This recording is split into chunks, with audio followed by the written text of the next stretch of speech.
Bienvenidos a 360 grados, una visión global de la noticia, un espacio para debatir sobre todo lo que sucede en Colombia y en el mundo. Iniciamos hoy 360 con un tema que golpea el bolsillo de todos los colombianos, el aumento del salario mínimo 2014, el cual desde hoy el gobierno, empresarios y sindicatos buscarán negociar. Ya se dice que podría haber un aumento histórico del 11%. Esta vez se espera que haya consenso y que se evite el alza por decreto del gobierno Santos, que lo fijó este año y que termina en este 2013 en 589.500 pesos. La pregunta es si tendrán los colombianos que ganan el salario mínimo un ajuste digno y generoso, tal como el que se dio a los congresistas. Tema de debate hoy en 360. Y también hablaremos de una reforma en el Congreso que llegó moribunda y que al parecer sigue igual, de mal, para los millones de colombianos que acuden a las EPS. Y nos referimos, por supuesto, a esa reforma a la salud. En el Congreso se habla de que la reforma a la salud seguirá en coma hasta después de las elecciones porque no quieren perder votos aprobando sus controvertidos artículos como limitar la tutela, topes fiscales a tratamientos y hasta un fondo de salvamento para las EPS que no cumplen. ¿Habrá reforma a la salud después de marzo? Debate hoy en 360 y también hablaremos en nuestro tercer bloque de lo que serán esos resultados y fueron de la convención liberal realizada este reciente fin de semana. Como estaba anunciado, el Partido Liberal reeligió en su dirección a Simón Gaviria, ratificó como cabeza al Senado Horacio Serpa y escogieron como su candidato a la presidencia Juan Manuel Santos. ¿Cuál es el balance de esta convención? Debate en 360 y no se muevan, que ya en segundos le damos la bienvenida a nuestros invitados.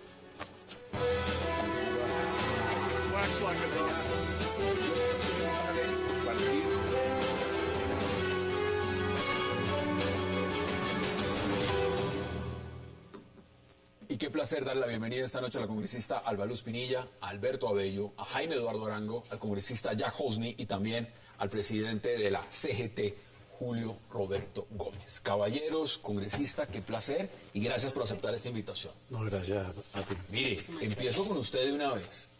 Tema de salario mínimo. ¿Cómo presiente usted el tema de las negociaciones y lo que va a pasar con el gobierno? Bueno, primero que todo hay que tener en cuenta que el salario mínimo legal en Colombia es un salario mínimo de sobrevivencia. Nadie vive con 589.500 pesos mensuales, que luego de los descuentos puede quedar fácilmente en los 500.000. Absolutamente nadie puede vivir con una cifra. Con eso hay que pagar pensión, salud, alimentación, transporte, vivienda, vestuario, educación, celular, agua, luz, etcétera. Calzado, medicamentos, absolutamente todo. Entonces, sin embargo, hoy arrancó el proceso de negociación. Y yo salí feliz de la reunión del día de hoy. ¿Feliz porque hubo la presentación del representante del Banco de la República y del Ministerio de Hacienda. Y pintaron el siguiente país. Un país donde, según ellos, la tasa de desempleo está por debajo de 8. Hay cada vez más colombianos trabajando. Disminuyó la pobreza, es lo que han dicho. El aumento de la productividad es importante a pesar de la caída que ha tenido la industria. Las reservas internacionales, hablaron que tenemos hoy unas reservas internacionales de 46.000 millones de dólares. Es decir, ríos de leche y miel. Entonces, ¿qué es lo que nosotros hemos dicho? Que una parte de esa riqueza llegue a los trabajadores. Consecuencialmente, si ese es el marco, entonces tenemos un buen marco para discutir el salario mínimo legal.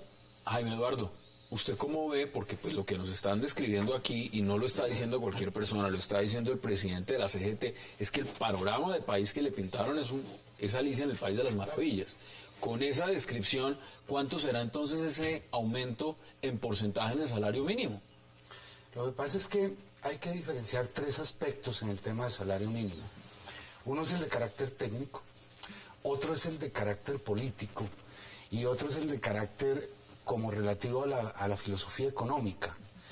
En el primer caso de carácter técnico uno supondría que debería estar dentro del estándar propio de la inflación, porque eso es un punto de referencia de un costo de referencia que se le impone a la economía. Pero desde el punto de vista político y en reelección, de acuerdo al escenario que le pintaron hoy a los representantes de los sindicatos, pues uno esperaría que el presidente Santos tome una decisión o ayude a tomar una decisión en donde el salario mínimo tenga una alza histórica. ¿Histórica cuánto sería? Un presidente candidato tendría que estar orientando a su equipo económico para que por lo menos fuera un número considerable de puntos por encima de la inflación. Nosotros el próximo viernes vamos a dar a conocer la cifra de las centrales obreras. Pero si tenemos en cuenta inflación esperada, inflación causada, productividad y unos puntos por encima para que la gente tenga un mínimo de capacidad de compra. ¿10%? ¿11%? No, digamos que un solo dígito.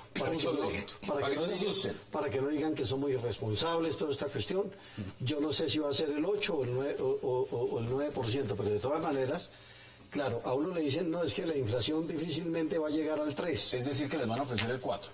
Entonces, no, ya dijeron que el 4. El ministro del Trabajo hace un mes dijo que era el 4%. Otros más avesados neoliberales, Fedesarrollo, ANIF, dicen que el 3% porque la economía se va a colapsar. Yo lo digo con toda franqueza, a mí me gustaría que los presidentes de Fedesarrollo, de ANIF, se vayan a vivir un mesecito nomás, con el salario mínimo legal y que vengan y nos cuenten cómo les va. Hoy me leí un blog de alguien, de Gustavo Bolívar, escribió un artículo en su blog personal y se llama Salario mínimo versus salario buitre. Y dice lo siguiente: en contraste, un congresista en Colombia que no vive con 589.500 pesos, dice lo siguiente: devenga 25 millones de pesos, es decir, 42 veces lo que gana un obrero. Dice además, no obstante el exabrupto, nosotros de nuestros impuestos les pagamos vivienda, celular, tiquetes aéreos, transporte, escoltas, gasolina, comida, iPad, oficina, y les entregamos mensualmente 50 salarios mínimos para que contraten allegados que faciliten su labor. La brecha es tanto que en el año 90 en Colombia los congresistas devengaban 14 veces el salario mínimo. Hoy en día es 42 veces el salario mínimo. No tiene nada que ver con los Estados Unidos, donde un congresista gana 11 veces el salario mínimo, un argentino 9 veces o un español 8 veces. Así es. Aquí hay dos congresistas que no tienen la culpa porque ustedes están en el Congreso, es el salario que les tocó. La pregunta es, ¿qué dice usted frente a esto cuando estamos viendo que el incremento el año pasado para el salario mínimo en Colombia de millones de colombianos fue de 22.500 pesos? Más o menos. Más o menos un promedio. Estamos en un bache de este tamaño en este país y realmente le van a decir a uno ahora, a las centrales, a la mayoría de los colombianos, que subirles 1 punto o 2 puntos más es quebrar el país, es quebrar la industria. ¿Qué dice usted, representante de la JUSA? Mire, yo no voy a distraer la discusión porque eso de incluirle lo del tema del salario de los congresistas, uno tampoco puede pauperizar las instituciones. Yo lo que creo que aquí en el país hay un tema de inequidad creciente que hay que combatir. Y esa inequidad produce una inseguridad social tan terrible para una familia que si se enferma uno de sus miembros no es capaz de comer. Y eso es más grave, no se alcanza o no alcanza. Y yo no entiendo a los economistas. Yo creo que pagándole mejor a los trabajadores voy a aumentar toda la economía del país, porque les voy a dar poder adquisitivo, por Dios. La posición del Partido Liberal, y ya vamos a hablar de eso, las primeras palabras de Serpa fue: queremos un salario mínimo justo, pero justo no es un salario mínimo de supervivencia, es un salario mínimo que le dé a ese ser humano la capacidad también de divertir a su familia, de tener esparcimiento, de educarse y de no temer que entre comprar una droga y comprar mercado. ¿Cuánto trabaja un obrero en Colombia? Le voy a decir más o menos lo que está diciendo aquí Gustavo Bolívar, que es una investigación bien interesante. Dice, un obrero debe trabajar 48 horas a la semana. Como mínimo. Como mínimo, 24 días al mes. Es decir, 589.500 pesos. Vuelvo y digo, para pagar salud, pensión, alimentación, transporte, vivienda, vestuario, educación, celular, agua, luz, gas, internet, teléfono, Hassan, todo lo demás. Tampoco he terminado. Una cosa es el precio del salario y otra cosa las horas que se pagan.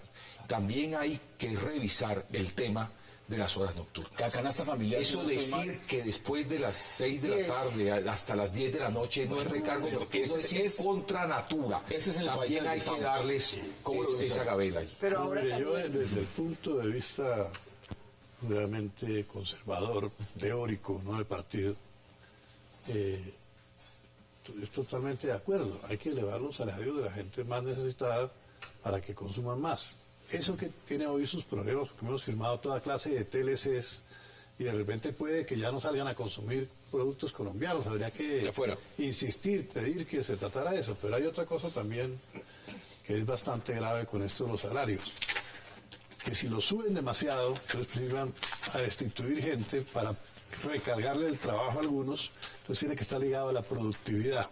Es decir, debe haber una especie de economía concertada para que se pueda hacer algo positivo en materia de salario. Este país, según lo que a usted le dijeron, está creciendo, está floreciendo. Está creciendo, aspira a ingresar en las grandes ligas, ingresar a la Pero está creciendo en la parte de alta tecnología. Vamos por a ver ejemplo, los en sectores. pozos de Pero mire, petróleo, cosas de esas que usted no ha $1 millón intervenido. no genera sin un empleo. Salario mínimo en América, tasado en dólares. Argentina, $575. Panamá, 450. Costa Rica, 516. Chile, $420. Brasil, 388.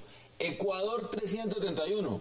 Estados Unidos, 1.400. Y el último en la tabla, Colombia, 305. Y estamos creciendo. Pero aquí hay problemas de violencia muy grandes. Hay familias en acción, por ejemplo, que yo creo que esos figuran como asalariados. Que están ahí. Reciben una plata. ¿Cuántos son? ¿2 millones? Hay algo que dijo Julio Roberto, ¿Un que millón? si bien es cierto, la economía importa, en esa parte el eslabón más débil es el trabajador y se olvidó aquello de vida digna que también se plantea en cuando se crea el salario mínimo. No es solamente para mover el mercado, sino para garantizar la vida digna. Pero este gobierno hace una reforma tributaria y en esa reforma tributaria le quita a los empresarios aproximadamente la obligación de pagar parafiscales. La cifra que calcula que se ahorran los parafiscales son aproximadamente 7.7 billones de pesos. Es decir, un empresario está ahorrando por esos parafiscales. Aquí no hay una política de redistribución por parte de los empresarios de los recursos para que el trabajador, que es la mano de obra en su parte productiva, se beneficie en algo. Ahí se quedó un hueco fiscal. Pero, no han recaudado. claro, ahí Los hay efectos de la reforma tributaria los empezaremos a ver, como dicen, el próximo año. ya dicen 3.5 billones de pesos por recaudo del CRE, es lo que hay de hueco fiscal hasta ahora. Pero entonces uno se pregunta, listo, una reforma tributaria que favorece a los empresarios nunca pensó y no existía, como lo denunciamos en ese debate, que fuera a favorecer a los trabajadores. Por primera vez, y en eso sí contradigo a Julio Roberto, tiene que pasar de un dígito la propuesta de la central. O sea, tenía que ser del 10. Tenía que ser del 10 o del 11, como se ha venido diciendo. Porque además, digámoslo en pesos, ¿cuánto es ese porcentaje? Digámoslo en pesos. No, pero en aras de la verdad tampoco podemos decir que era para beneficiar a los empresarios, que se modificó la forma impositiva que tenía. Antes se grababa el trabajo de los empresarios. El número de trabajadores daba el número de impuestos. Ahora se graba la productividad, con el fin de que pueden tener 100 trabajadores y si son más productivos van a pagar más, pero no es sobre los trabajadores. Así que también hay una filosofía ahí para crear empleo, que es la otra cara de la moneda. Tengo que empezar a redondear este tema porque quería empezar hoy hablando de este punto. Tenemos 3 temas más y no quería dejar la oportunidad. La vez pasada y muchas veces se ha aprobado por decreto. Les han dicho, esto es lo que hay. Tome porque esto es lo que les toca. Hemos visto, y esto no tiene, pues, en el sentido de los congresistas, pues ellos están ahí por elección popular. El tema es que el salario que devengan es un salario que ha generado muchos debates en Colombia y el presidente, la última vez también, con el tema de las pensiones y privilegios, también les aumentó un montón de cosas. La pregunta es, ¿esto va a terminar por decreto o esto va a terminar negociado? Yo espero que haya una negociación, porque digámoslo con franqueza. Lo lógico sería que el salario mínimo en Colombia fuera el equivalente al costo de la canasta familiar para el denominado estrato bajo. Esto es más o menos 1.250.000 pesos, lo que costaría la canasta familiar. Si es un problema de un dígito o 2 dígitos llevándolo al 10, el problema no es el que más pida.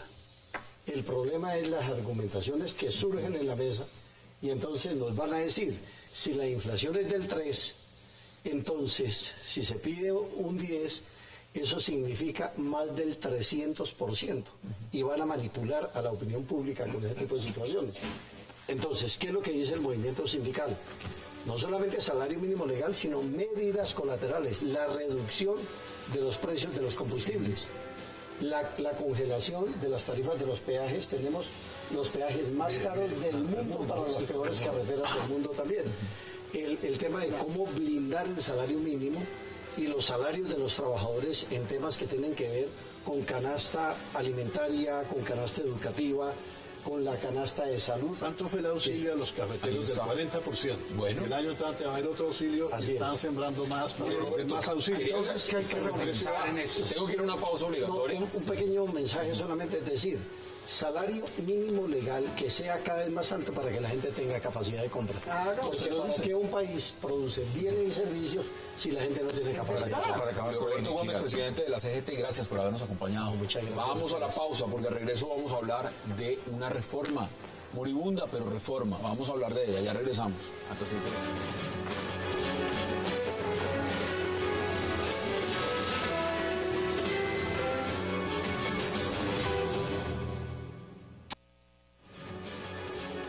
Regresamos a 360 y ahora vamos a hablar de la reforma. Yo dije moribunda, usted me dice que no está moribunda, que está todavía ahí, está viva.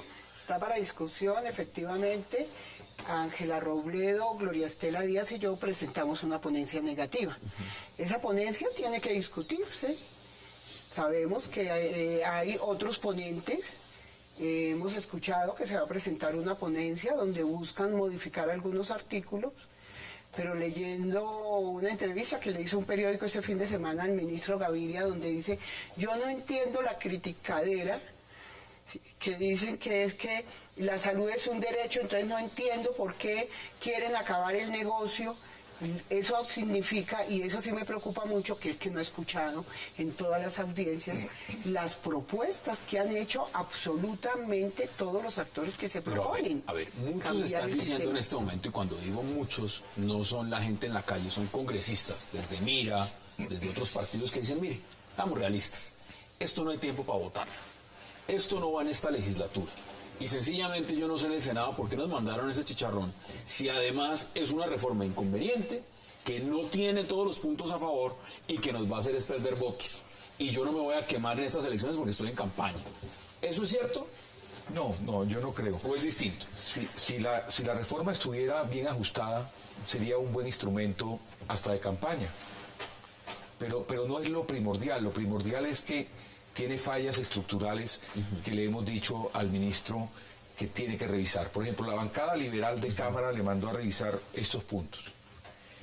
Esto que yo le estoy contando viene de la Unidad Nacional. No, de acuerdo, pero yo le digo... De la no, Unidad Y eso lo Nacional. están diciendo. Lo están diciendo de la Unidad Nacional. Es que el problema no es la ley, no es la ley ordinaria, congresista. El problema pasa de la ley estatutaria que aprueba la Unidad Bueno, Nacional. Es yo- la ley estatutaria. Ahí radica el grave problema. problema porque viene- acaba la tutela y acaba el derecho a la salud. Y lo niega el ministro y lo tutela niegan sí es ustedes. fundamental ahí. Y lo Sin tutela acaban. no hay salud Pero sin en embargo Colombia. la Contraloría y todos los actores se han pronunciado. Ustedes niegan con la ley estatutaria el derecho a la salud. Bueno, no, Es pero verdad.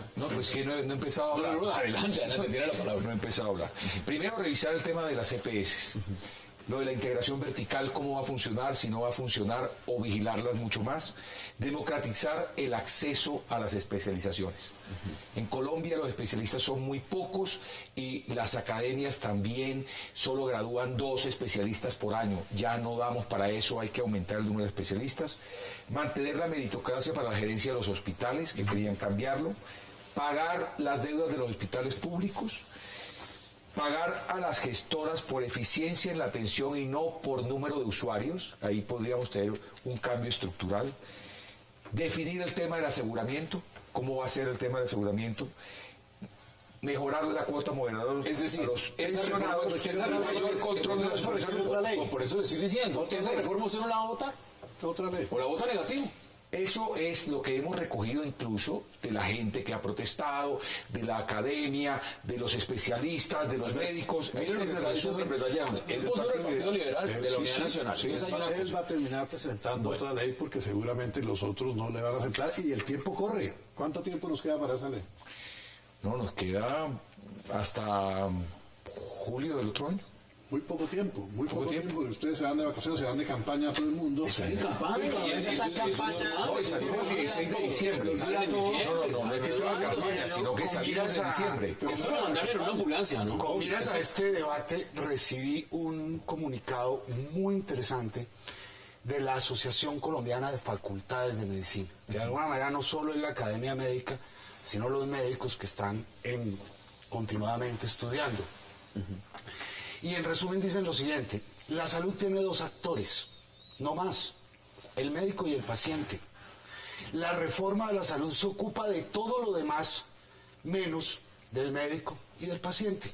O sea, lo que tiene que ocuparse no se De lo que ocupa. tiene que ocuparse no se ocupa del aseguramiento, se ocupa del dinero, se ocupa de la cosa financiera, pero del médico y el paciente, que son los únicos actores de ese sistema, la reforma no se ocupa. Estos señores, estos académicos, llaman la atención. ¿Cuántos hospitales han quebrado en los últimos meses? Llaman la atención sobre. Y lo primero que hay que de la reforma es muy mal. Efectivamente, si usted no le hace una reforma y no le apunta a la solución de problemas. Bueno, entonces, ¿qué fue lo que aprobaron en el Senado? No, la sentencia de la Corte, porque es que presentan el proyecto de ley, porque la sentencia de la Corte no dijo redefinir el sistema. Tiene que cambiar el sistema, dice la Corte. Esto ya no puede ser posible. Más de un millón de tutelas, que la Corte ya lo hizo. La Corte reconoce la salud como un derecho fundamental. Ya lo hizo. La ley estatutaria, por el contrario, cree que el problema es la tutela. La pregunta es una y es muy sencilla.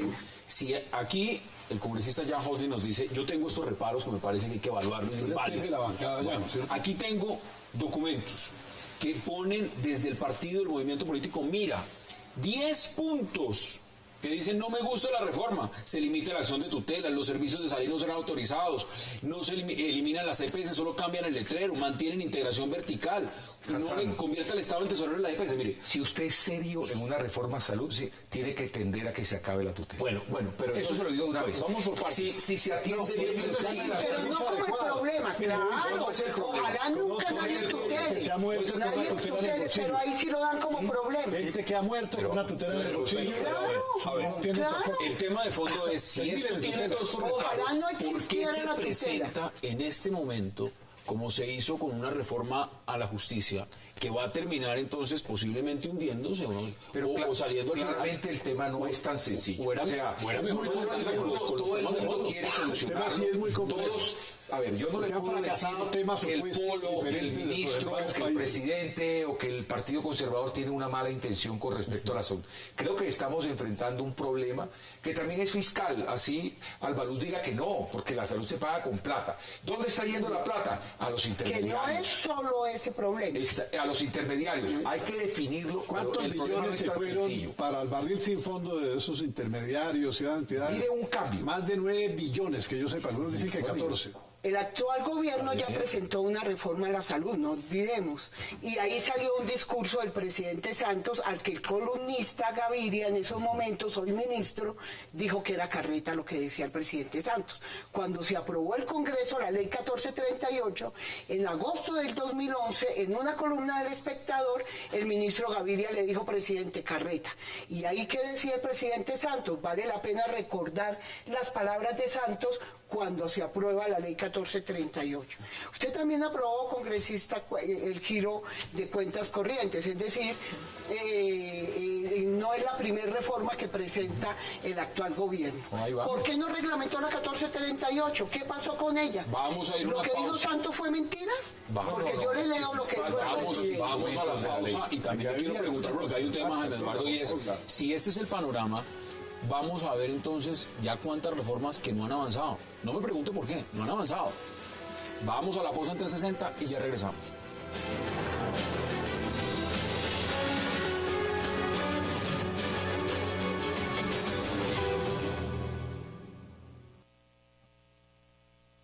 Primero, se limita la acción de tutela y el derecho de los pacientes a la atención integral al incluir los criterios de exclusión, priorización y capacidad de pago. Segundo, los servicios de salud solo serán autorizados hasta donde alcancen los recursos, en virtud del principio de sostenibilidad fiscal. Tercero, no se respeta la autonomía médica ni se mejoran las condiciones laborales de los profesionales y trabajadores de la salud y no contemplan nada de talento humano. Cuarto, crea un fondo de salvamento para pagarle las deudas a las EPS que, habiendo recibido los recursos, hicieron uso indebido de ellos y no les pagaron a los hospitales y las clínicas, pudiéndose generar un detrimento público. Quinto, no se eliminan las EPS, solo cambian de letrero. Socios de las actuales EPS que desfalcaron el sistema podrán ser socios de las futuras gestoras. Sexto, mantiene la integración vertical para el primer nivel de atención, propiciando la quiebra de los hospitales públicos. Séptimo, convierte al Estado en un tesorero de las EPS y en el pagador de las deudas que las EPS tienen con los hospitales.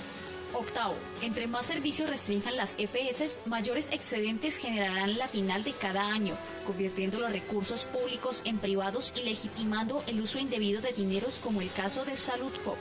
Noveno, se aumentan las utilidades de los nuevos gestores ya que se elimina el límite del 10% que pueden utilizar las EPS para gastos de administración. Décimo, se le gira un cheque en blanco al gobierno, casi la mitad de la ley será reglamentada. Eso dice del partido Mira, Jaime Eduardo, ¿y por qué me parece relevante? Por una sencilla razón. Mientras en Colombia se debate si las memorias de un expresidente dicen o no lo que dice el otro expresidente, o si realmente esto pinta más, como lo decía Gaviria, o Samper, o Serpa, o Pastrana, o cuál va a ser el panorama. Este país necesita reforma a la justicia y no la tuvo. Necesita una reforma a la salud, no la va a tener al parecer. Necesitaba una reforma de pensiones que estaba ligada al tema anterior y era bandera también, tampoco se presentó. Y tenemos una tributaria, ¿no? Bueno, y tenemos una tributaria que los efectos los vamos a ver el próximo año y hay muchas críticas. Y sostenibilidad fiscal, bueno, que fue lo más grave para el ¿cuáles fueron? Aquí estamos pensando en este momento si Maradona viene a jugar un partido de fútbol o no invitado por las FARC. Entonces, ¿realmente dónde quedaron las banderas? ¿Dónde quedaron las reformas y dónde quedó lo que necesita este país, Jaime Eduardo? Hay un fenómeno que los economistas llaman la exuberancia irracional. A mí me parece que lo que está pasando a puertas del final de este gobierno es que hay una exuberancia irracional. Ninguna de las reformas... ¿Solo hasta ahora o de hace mucho tiempo? Se viene a notar ahora, pero eso se gesta desde el inicio del desarrollo del proceso. Pierde racionalidad. Entonces, pierde racionalidad del sistema. Por ejemplo, hay mucho de doctrina en el tema de la reforma a la salud, si la salud es un derecho, si no lo es, etcétera. ¿Por qué no empiezan por pagarle al sistema? Páguenle a los hospitales, desbárenlos porque los están quebrando. O sea, lo primero que habría que hacer antes de cualquier reforma es darle liquidez al sistema. ¿Quiere abaratar el modelo? Devuélvale la autonomía a los médicos. Los médicos obligados a medicalizar en todo momento, sin modelos de atención y prevención, están gastando y están gastando. Porque el sistema quiere que gaste. Entonces, lo que hay es que parar la irracionalidad con la cual se están construyendo los modelos y con la cual se están construyendo las reformas. ¿Cómo así que van a ser un ente que va a manejar 40 billones de pesos él solo? El sistema de salud genera millones de facturas al día y ese solo ente va a manejar esos millones de facturas y va a pagar. Por eso decimos que hay o que hacer otra ley o hay que profundizar más, porque mira, en Estados Unidos, el país se dividió precisamente por los acuerdos de salud. En España se decía que era el mejor sistema de salud y colapsó. En Inglaterra pasó, no tenemos que pensar muy bien lo que se va a hacer. Acá estamos pensando en reformas. Y bajar medicamentos ante todo y subir salarios de médicos. El debate está centrado en este momento. Que por tiempo que ganan en Colombia los ofrecen 10 veces más de lo que ganan acá en otro país. Bajos salarios. Pues sí, no puede ser. ANIR y todas las asociaciones presentaron un nuevo modelo de salud. No se tuvo en cuenta, no lo quisieron mirar. Pero sí hay unas propuestas. Dice el ministro, criticadera y nadie propone. El ministro también confiesa que no sabía que se iba a echar los médicos encima. Se presentó que no les iba a gustar la reforma. Modificar el modelo de salud es necesario, pero no es tan fácil. Lo que se debe ir es a un modelo de salud que no viva de los enfermos, sino que viva de la prevención. Evitar a los enfermos, evitar que el cáncer llegue hasta su último término, hasta la muerte. Eso no es tan fácil. Va a una EPS un enfermo y saque la lengua. No, mire, Eso es un proceso electoral. veamos- Estamos en medio de las veamos elecciones. un- Estamos en medio de las Para el elecciones. gasto. Es coherente que en este momento el debate esté centrado en unas memorias, que esté centrado Por eso. en fútbol, que esté centrado cuando estas eran las banderas que sacaron. La reforma a la justicia, ¿dónde quedó? La reforma a la salud, ¿dónde está? Pero- La pregunta que yo hago es, Los estas tratados de reformas, libre bueno, estas comercio reformas, continuó lo que ¿dónde traía van a la quedar? ¿Dónde van a quedar? Las reformas a la justicia y a la salud también han tenido responsabilidad del Congreso. Lo que entró al Congreso del gobierno no fue lo que salió. Y muchos votamos en contra. Y muchos no votamos la conciliación. O sea, hubo errores estructurales, inclusive en la conciliación, por fuera de los términos de lo que es una conciliación. Por eso cuando la gente dice, yo no leí, no es que es un burro que no sabe leer, no. Cuando usted hace la tarea y déjeme terminar, y ve lo que viene de Senado y ve lo que viene de Cámara, sabe que los textos que van a quedar son uno u otro, pero hubo textos nuevos. Una cosa gravísima que sorprendió a todo el mundo. Bueno, entonces también hay hay vicios responsabilidad constitucionales enormes, fuera de eso en esa ley. enormes, Enormes. penales, legales. Fuera de la argumentación, aquí es como cuando usted mira el marcador de un partido. ¿Cómo quedó? Usted dice quedó 1-0 o 2-0 o 0-0. Pero aquí el marcador lo que nos está diciendo Claro. es que de esas reformas, ahí está la tributaria. Esta reforma a la salud va a salir Ahí está y la esperamos tributaria. que salga bien. Deme sus conclusiones, porque vamos a hablar de una convención que pasó el fin de semana. ¿Cómo ve usted el final de esta reforma? Porque vuelvo y digo, yo dije que está moribundo, usted me dice que está viva. Sí, porque hay una ponencia negativa. La ponencia negativa nuestra recoge todo lo que acaba de decir la congresista Delmira, pero sería muy grave que esta reforma pasara. Esta reforma no se puede utilizar un esqueleto como quieren hacer algún partido, especialmente el liberal, y decir, le cambio aquí integración vertical, no, EPS, no, porque es que toda la Es decir, reforma, una- desde la estatutaria hasta la ordinaria, incluso entre ellas dos, se contradicen Yo le voy en a- los yo le voy a principios concluir- en algo. yo le voy a Entonces, concluir un de esta esqueleto forma. no se puede utilizar Muy fácil. para meterle aquí y hacer un Frankenstein. Hay que hacer lo que está hablando el primer constituyente, una mesa amplia, nacional, donde quepan todos los actores para Mire, cambiar un deme sus sistema conclusiones. y un Que modelo. Albaluz lo que quiere es que se quede el sistema actual. Y no cambiemos ni una coma. Eso No. es lo que quiere Albaluz. Que no haya reforma y en eso sí no le vamos a jugar. Me quedan 30 segundos. ¿Qué conclusiones usted? ¿La ve saliendo adelante Ese es esta un reforma? discurso del ministro Gaviria muy mal utilizado. No la veo saliendo Reforma sí, adelante. pero no la de ustedes. Porque no tiene en cuenta ni al paciente ni al médico. Está pensando en actores que son ajenos a los dos actores principales. Vamos a ver qué pasa con esa otra bandera y vamos a la pausa, porque al regreso vamos a hablar de una convención que ya terminó, pero que ha dado mucho de qué hablar, la convención liberal. Ya regresamos a 360.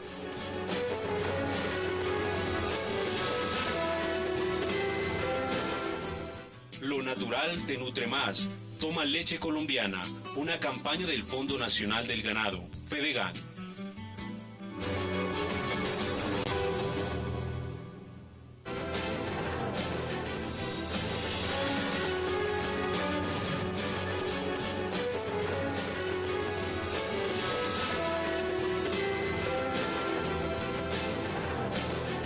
Regresamos a 360. ¿Cómo vio usted la convención liberal? Mira, pues a mí me encantaría que el Partido Liberal se recuperara, porque ha sido un partido histórico, algunas veces hemos sido aliados, nosotros nos hemos combatido, pero lo que sí veo en este momento es que el Partido Liberal se centra en el gobiernismo totalmente, ¿no?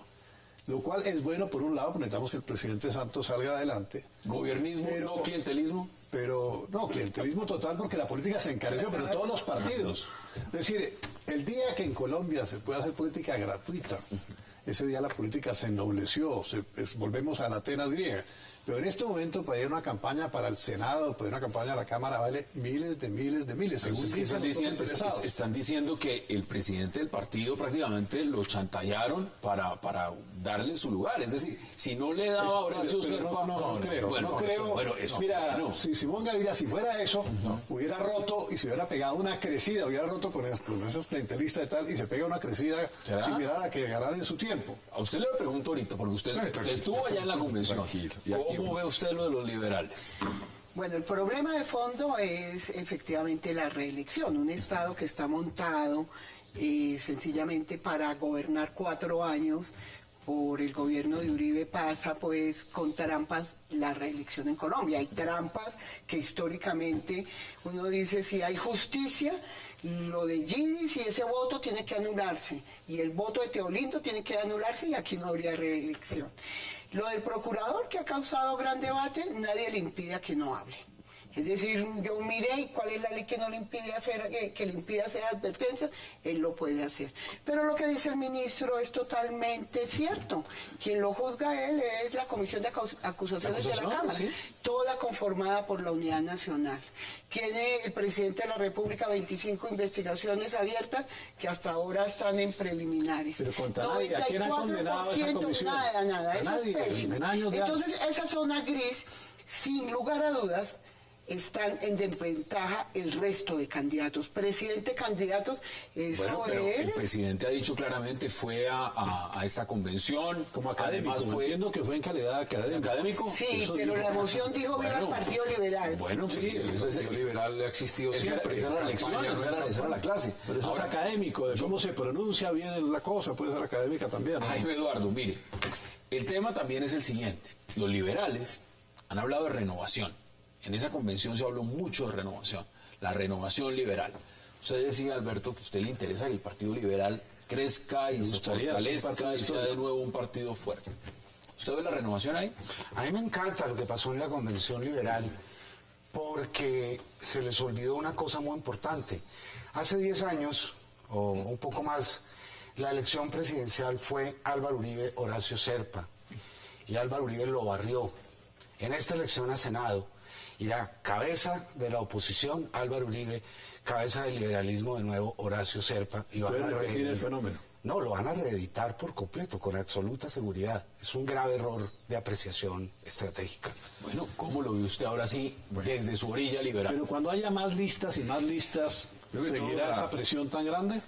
La Si convención... los juristas son hábiles, llamarán la atención sobre ella. Vamos a ver. La convención sí es una renovación, porque el Partido Liberal es una mayoría de pequeñas minorías y un sector muy importante de estas minorías es Horacio Serpa y su discurso más a la izquierda que muchos liberales. ¿Serpa de centro. renovación, entonces? A mí me parece que sí. Serpa renueva sin ser el joven, es que no es un concepto de edad. No, es de ideas, Es de ideas. Pero precisamente Es de por eso ideas. uno pregunta, a ver, Vuelve a Gaviria, traer... Gaviria es un apellido liberal, Llegó con Serpa, nuevas pero joven. Samper, Sí. Cristo no es... Pero bueno. ese es el mismo partido de hace ¿cuánto tiempo? No, mire. Pues es un partido del 8000, pues, Pero para ser bueno, claros. Aquí los Yo casos voy- son no, recesivos, sí, son no, hacia no, atrás. no, Adelante. Primero, el problema del liberalismo no es su oficialismo. El partido estuvo 12 años firme con Pastrana y 8 con Uribe, 4 con Pastrana, con 8 con Uribe, manteniéndose firme. Y llegó el presidente Santos y acogió las ideas liberales. ¿Cuánto fue la última votación del Partido Liberal? 1.800.000 pesos, 1.800.000 acá. ¿El candidato cuánto al sacó? Congreso. El último. 500.000 votos. Por eso. Pero Pues, no digamos que eso tampoco. no, Pero es no. que con 500.000... Yo deseo que crezca, pero no exageremos Pero es que el tanto. punto no es ese. Sobre las presidenciales uno podría decir, y ya le devuelvo la palabra, con Conservatismo 500.000 también cayó. votos que tuvieron las presidenciales No, están no, El presidenciales. conservatismo cayó también. Sí, así claro. fácil. Y nuevos 500.000 partidos votos. pasaron adelante. Es el hecho real. Pues, El histórico. partido llega el presidente Santos y acoge las ideas liberales. Es el que saca ley de víctimas que había sido parada por el gobierno Uribe, porque había un señor, La ley de un asesor víctimas la que propuso había doña dicho Sofía Giraldo. que en Colombia Con no un había grupo de víctimas desplazados, al Congreso y la entregó. sino migrantes internos. El presidente cambia eso. El presidente reconoce que hay conflicto armado, que durante 12 años se negó. Entonces, el Partido Liberal se siente cómodo con esas ideas liberales. Allí hay una unidad ideológica con el presidente. Me parece que ¿Aspiran a 2 millones de votos? nosotros vamos con 2 millones de votos. Nosotros vamos a sacar la mayor votación a Congreso O sea, en estas. Serpa Nos le va a gasta ver esa unidad. Uribe como persona. Uno solo uno solo va a sacar 1 millón de votos, los demás de la lista no sacan nada. En cambio, nosotros sí somos que todos sacamos un poquito. ¿Cómo es lo ves? democracia, nosotros no creemos. Aquí no se va a reeditar nada. Aquí es un partido contra un... ¿Qué dice usted? Contra un... Desde su línea Personalmente política. yo sí le creo, el Sí, sí ser crees que gobiernista va a salir esa da votación, unas ¿crees tú? ventajas. Pero ¿a quién le ha ido mejor que los liberales en este A gobierno? nadie más le ha pues a ido todos, mejor, a todos. solamente a los liberales. Eso es lo que uno cuestiona. Los conservadores no les ha ido tan bien. Pues se han venido quejando y la U se ha La venido U está- quejando y por supuesto Porque que llegó un está tercer actor, fortalecido, pero no porque les haya ido mal.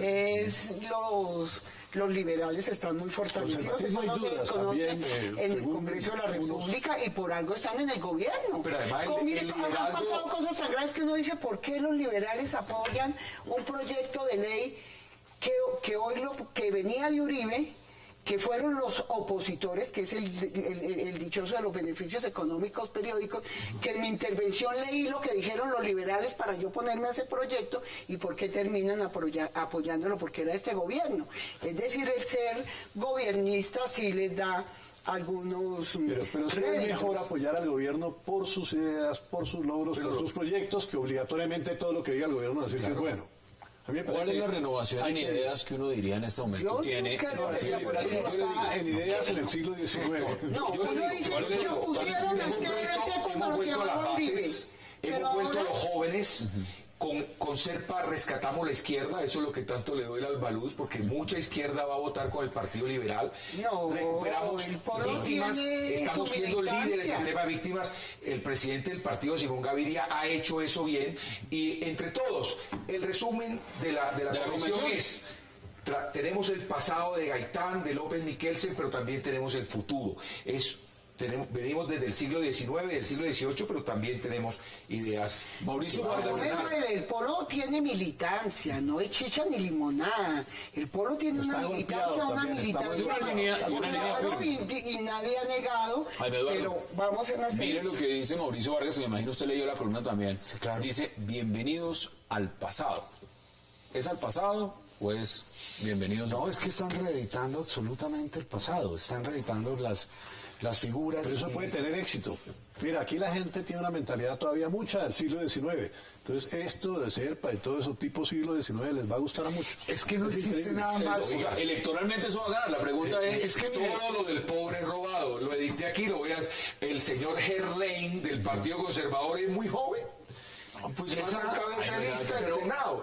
Y el señor Uribe no es lo mismo, iba de presidente, ahora va de senador, va a terminar de concejal de un pueblo, porque esa es la renovación, es el activismo. Hay un caso puntual. Hay Hay un una caso observación que También quiero hacer, cierto. sí, y que vale, por favor, Ay, y que vale por lo que se dijo ahora, y es que Tú te estás Renovación contradiciendo en porque el tú decías pueblo. que lo importante es las ideas, Sí, no la edad. claro, pero Y ahora como cambiaste todo el la- mundo me no dice que existe. soy decimonónico, no, tampoco, yo respeto el No, liberalismo. yo te digo de verdad, Es sí siempre hay algo joven. decimonónico del liberalismo que es respetable. Es respetable. Eso me parece a lo de los ayatolas un poco.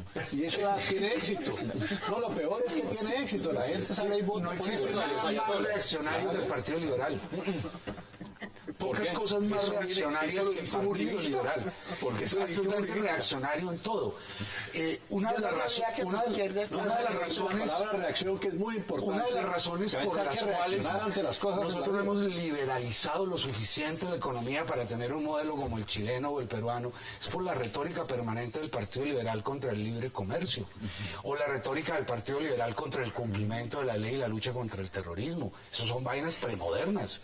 Una No, aclaración, esas son aquí estamos cosas de hablando justicia social. de huevos Eso de no la son misma cosas que gallina. llaman justicia ¿Qué pasó? social. No, ¿Qué huevos pasó? de la misma gallina. Bueno, pero- Para mí el uribismo es exactamente igual al santismo.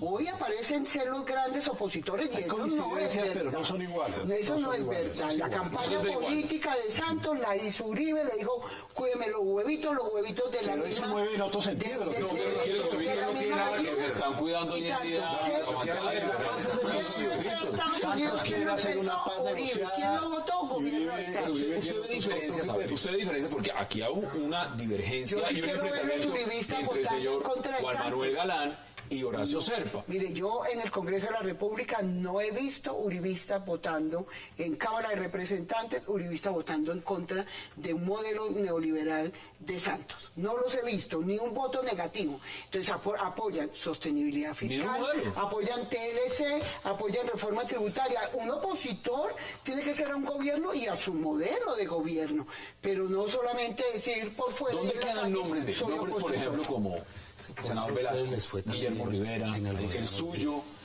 Esos no podrían empezar también. Están adelante en la lista, me imagino. Van a estar adelante. Juan Manuel Galán. Horacio Serpa lo pusieron fue por un tema de votos. ¿Pone más votos? No, en la lista puede poner otro más votos. El Partido Liberal se había alejado de los temas de izquierda. Yo creo que él trae la base liberal. También trae a los viejos liberales, es cierto, pero los viejos liberales valen lo mismo que los nuevos liberales. Hay un equilibrio entre Simón Gaviria, una persona muy joven, y el cabeza de lista de Senado, entre un senador como Cristo veterano y nosotros. Yo creo que eso es necesario. Uno no puede tampoco desechar. Yo solo voy a decir una palabra. Ese es un matrimonio morganático y eso no resulta. Bueno, los conservadores también, y lo hemos debatido acá, tenemos exactamente el mismo problema, en todos los partidos existe el mismo problema, porque el colombiano mira hacia atrás. Es decir, es como la mujer de Lot, le dicen no mire para atrás, pero le va a pasar, no. Tenemos que hacer reformas hacia adelante con los partidos, pero no las estamos haciendo. ¿Dónde está el programa aprobado por cada partido hoy? ¿Dónde está? ¿A usted le parece brilla por ausencia los programas? ¿A usted le parece que esto es volver a los 90s? Al siglo XIX. Así, vamos, al siglo XIX. Mucho más atrás. Esto coincide con bueno, de allá vienen los partidos políticos y tal. Entonces tiene que ver mucho con el siglo XIX. ¿Cuáles son sus conclusiones sobre ese tema? Porque esto que refleja la Convención Liberal le puede pasar a todos los partidos. Aquí lo decíamos el viernes. Los conservadores, bueno, ustedes ya tuvieron la suya, entonces no tuvieron problema. Bueno, hoy Renovación solamente está presentando el Polo Democrático. Pasamos Álvaro Espinilla, que soy nueva en el Congreso, paso a Senado, Iván Cepeda pasa a Senado, pero tenemos la representatividad de todos los sectores, del sector campesino, de los líderes cafeteros, de las enfermeras, de las organizaciones sociales y de base, que son las alianzas que le interesa tener al Polo Democrático alternativo en esta lista. Toda la en un escenario de la destrucción de la confianza, como el que se ha vivido, el Partido Liberal tenía la oportunidad realmente de haber lanzado una figura o figuras que fueran capaces de recuperar la confianza. Lo único que se les ocurrió fue meter a don Gediondo y nombrar a Horacio Serpa en la cabeza de conclusiones. Perdieron una oportunidad histórica, me parece. En la Convención Liberal, en la 6ª Congreso Liberal en Cartagena, estuvo representado la ideología mayoritaria de Colombia, que es el liberalismo, y se volvió por esos fueros. Nosotros somos la ideología mayoritaria de Colombia y vamos a sobrevivir a los demás partidos. Por eso es un concepto nuevo de mayoría. Obviamente que no es. Pero creo, tenemos que ir a la justicia social como proclama el Papa, y los conservadores estamos con el Papa en este momento pensando en hacer justicia social, promover justicia social. Es que lo interesante de esta mesa es eso. Aquí están los liberales, los conservadores, está el pueblo y está también el Unión Centro Democrático. Aquí están todos, podría uno decir. Sí. Representante Hijos de un verdadero placer. Y próximamente senador, porque fácilmente va para allá. Alberto Bello, qué placer. Congresista Álvaro Espinilla, gracias. Y Jaime Eduardo Arango, un verdadero placer. A ustedes gracias por acompañarnos. Nos vemos mañana a la misma hora, 8 p.m., para seguir debatiendo toda la agenda política de Colombia y del mundo. Y recuerden, repetición 11:30 de la noche. Gracias por acompañarnos.